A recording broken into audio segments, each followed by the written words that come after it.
The function of directional control valves is to control the flow path of the hydraulic oil.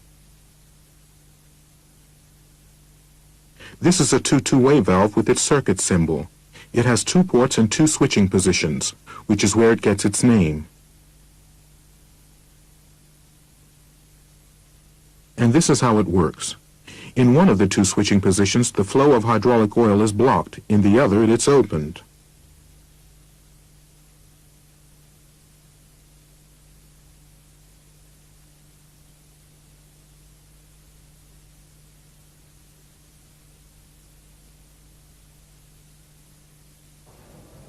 For example, a two-way valve is used in this elevating platform. It opens the connection between the single-acting cylinder and the tank. The external load can then return the cylinder piston to the lower end position.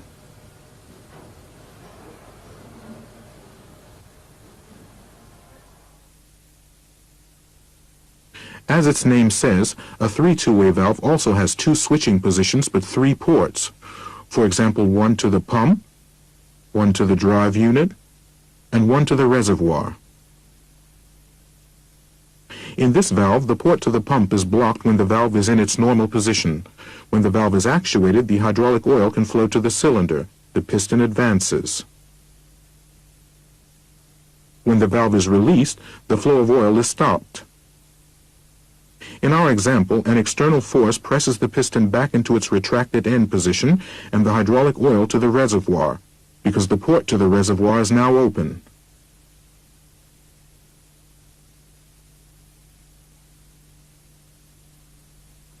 Here's a practical example. If the two-way valve is reversed, oil can flow from the single-acting cylinder, in this case the plunger of the platform lift, to the tank. The cylinder retracts.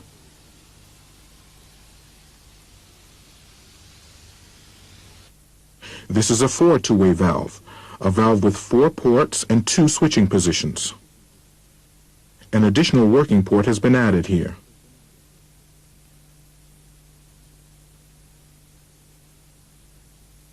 Depending on the switching position, a two-way valve directs the flow of pressure oil to one of the 2 working ports. This means that this valve can be used, for example, to control a double-acting cylinder. In this switching position, the hydraulic oil is directed to the left-hand chamber and the piston advances. The oil from the right-hand chamber flows via the two-way valve to the tank.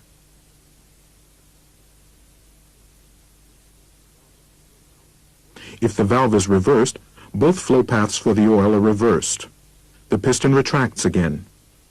In this switching position, the cylinder is advanced when the valve is in its normal position.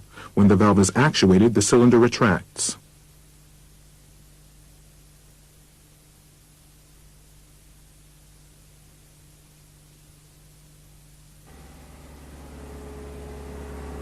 That's the case here, for example.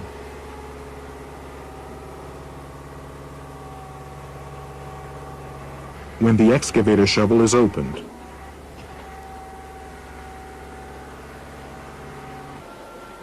With this two-way valve, it's just the other way around. In its normal position, the cylinder is retracted. When it's actuated, the cylinder advances.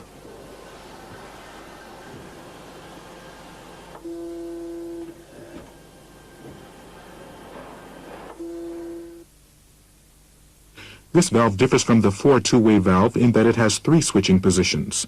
It's a three-way valve.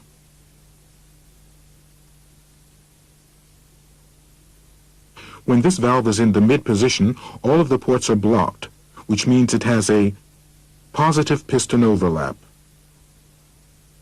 This term describes what happens when the valve piston is in the mid position.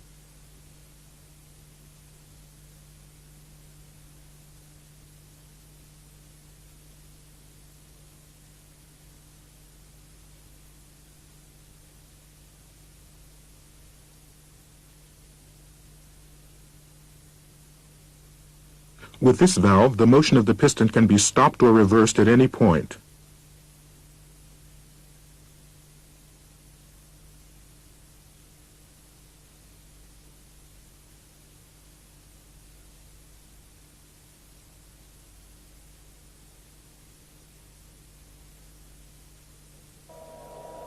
It can also stop a hydraulic motor and, of course, change its direction of rotation.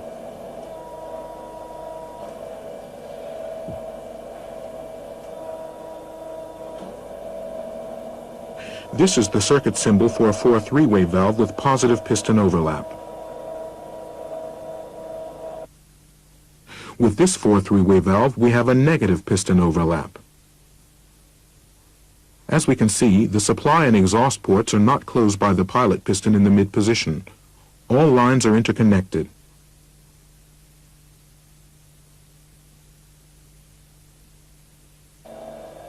Negative piston overlap like this is needed, for example, when the piston of a double-acting cylinder is to be moved by an external force. This only works because the left and right-hand chambers of the piston are almost completely unpressurized.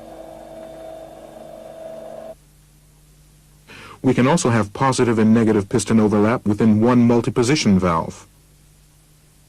The combination used is determined by the application.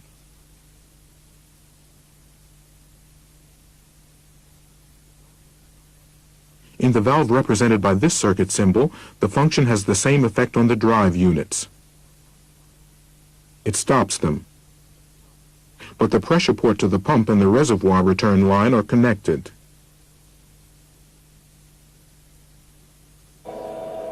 This means that when the 4-3-way valve is in the mid position, the pump doesn't have to build up any system pressure.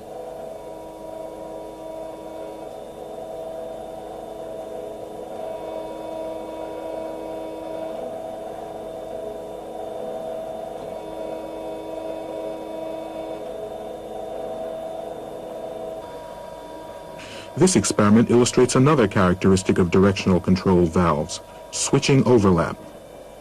This characteristic determines how a valve will behave during switching. Here we have a valve with positive switching overlap, which means that during the transition from one switching position to the other, the ports remain blocked and are not opened until the end position has been reached. This has the effect of maintaining system pressure during the switching process, so that a drive under load does not momentarily sink. The drive unit starts abruptly.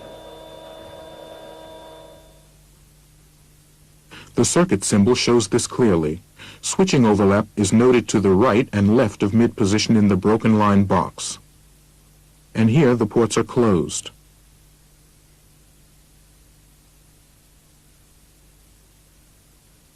The case is different with negative switching overlap. During the switching process, all ports are briefly connected with each other. We've already mentioned that in a double-acting cylinder with a ratio of approximately 2:1 between the effective piston surface areas, the piston retracts almost twice as fast as it advances, but providing only about half the force.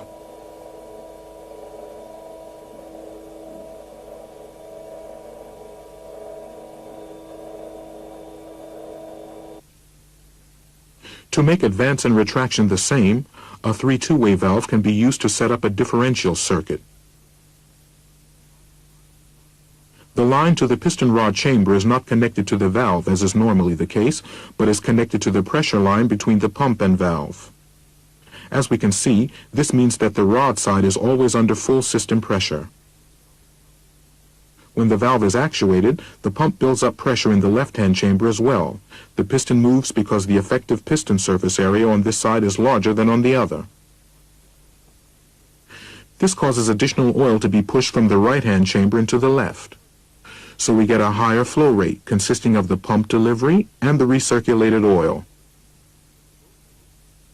Since both have the same flow rate, the piston advances at twice the speed, making advance and return speed the same, but only with half the force.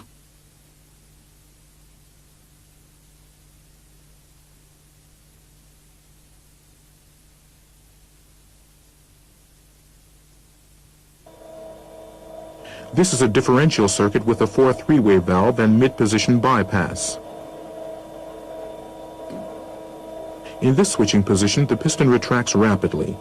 The first phase of advance is also rapid, because this is where the differential circuit takes effect.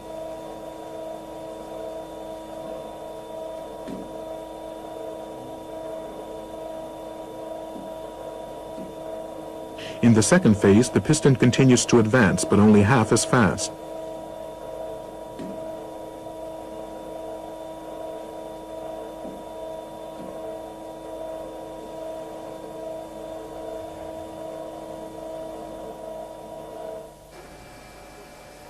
In practice, this means that a tool can advance rapidly, do its work slowly, and retract rapidly. This shortens machine cycle times.